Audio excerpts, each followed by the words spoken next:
Good evening, everyone. Welcome back to the Urban Nutrition channel. So, what test are you supposed to take if you want to measure your cholesterol levels? It's called a lipid profile test. In a lipid profile test, there are 5 parameters. Number 1, we have triglycerides. Secondly, LDL cholesterol in full low density lipoprotein cholesterol. Then VLDL cholesterol, also known as very low density lipoprotein cholesterol. Fourthly, we have HDL cholesterol, also known as high density lipoprotein cholesterol. And lastly, total cholesterol levels. Now, triglycerides are an indicator of the amount of fats that you have actually been generating from excessive amount of consumed carbohydrates. This because if at lunchtime you took a whole plate of chips with about 500 ml of maybe fruit juice or soda, is that this excessive amount of carbohydrates that you consumed, especially if you do not do any form of activity to be able to burn them up, is that they will be converted to fats, which we call them triglycerides. That's why you find out that most diabetic patients, they have elevated levels of triglycerides, which now reinforces the fact that they have been consuming a huge chunk of carbohydrates. Secondly, we have LDL cholesterol. Before I mention the second one, I would like to say that the normal range for triglycerides is actually less than 150 milligrams per deciliter, written as mg/dl. So secondly, we have LDL cholesterol, that is the low density lipoprotein. This one transports cholesterol from the liver to other body parts, and that's why it receives the condition as bad form of cholesterol. However, it's not entirely true that it's really bad. The catch here is that you need some form of cholesterol to be able to maintain certain vital bodily functions, such as reproduction. For example, in men, the testosterone hormone is made from cholesterol. The progesterone and estrogen hormone, which regulates your menstrual cycle in women, is also made from cholesterol. The stress management hormone, known as cortisol, is also made from cholesterol. Vitamin D is also another form of cholesterol.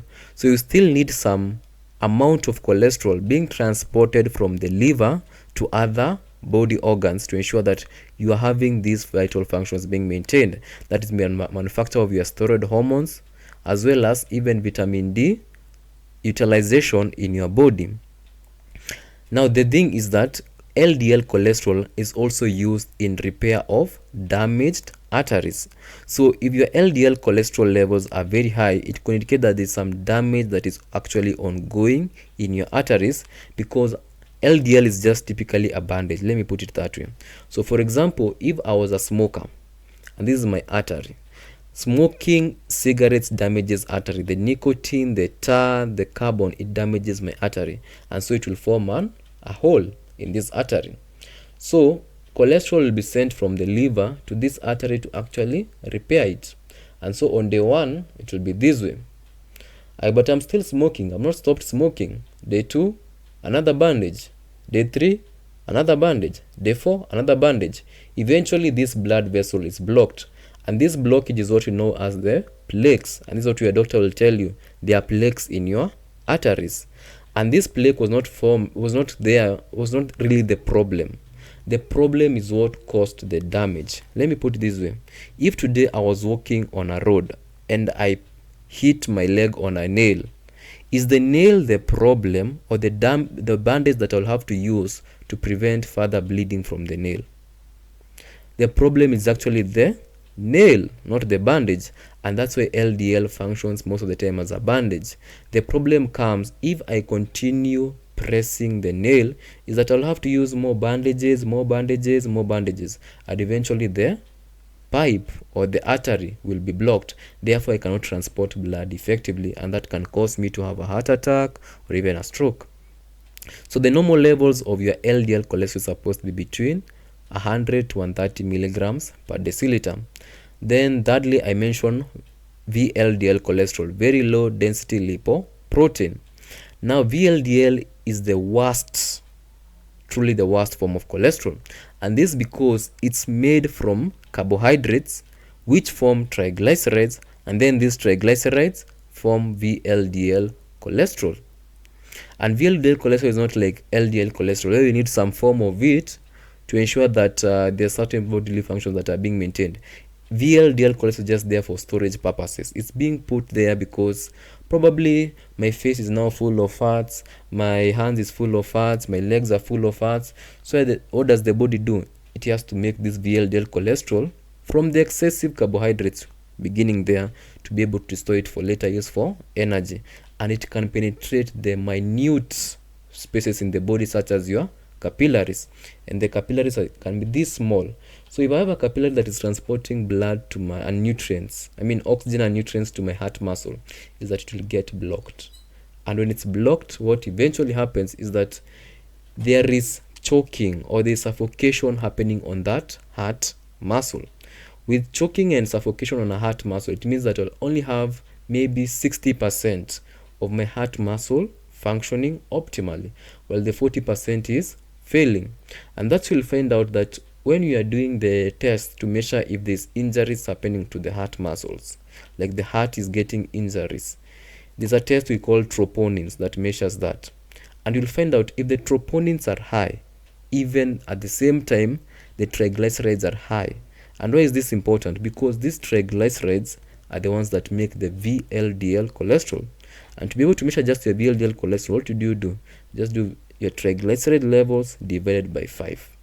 If it's above 30, it indicates that there is a lot of inflammation ongoing on the capillary level. There's a lot of blockages on the capillaries. So for example, if my triglyceride levels are at 170, divide that by 5, it results in 34 milligrams per deciliter. That is 4 units above the normal, which could be indicating that there's some ongoing blockages in my capillaries, which could also be going to the heart, and that can cause me to have heart failure, heart attack, even a stroke. Then we have HDL cholesterol. It's normally noted as the good form of cholesterol, and this is because much of the cholesterol is being transported from the body back to the liver. And this one could be as positive sign is that you're not having now those bandages I was telling you, they're not building up.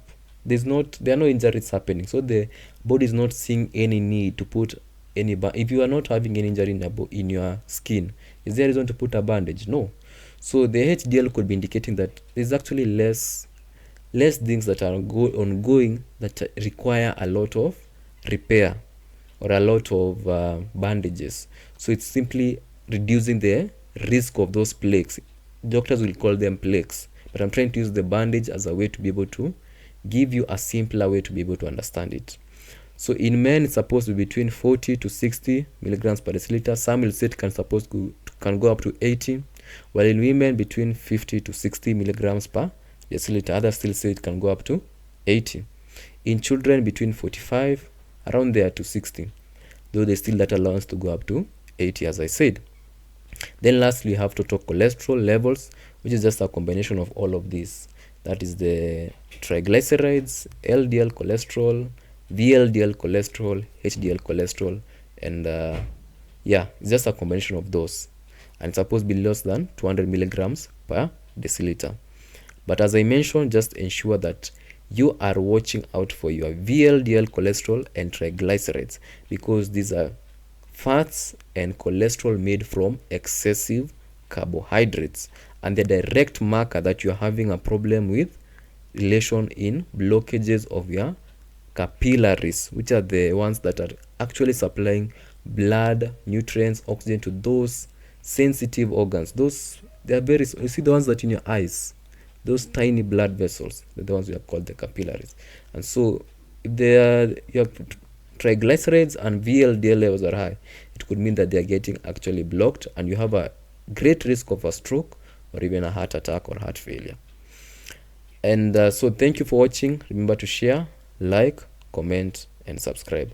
I believe that I've given you a good perspective on what is a lipid profile test and the meaning behind every parameter. See you next time.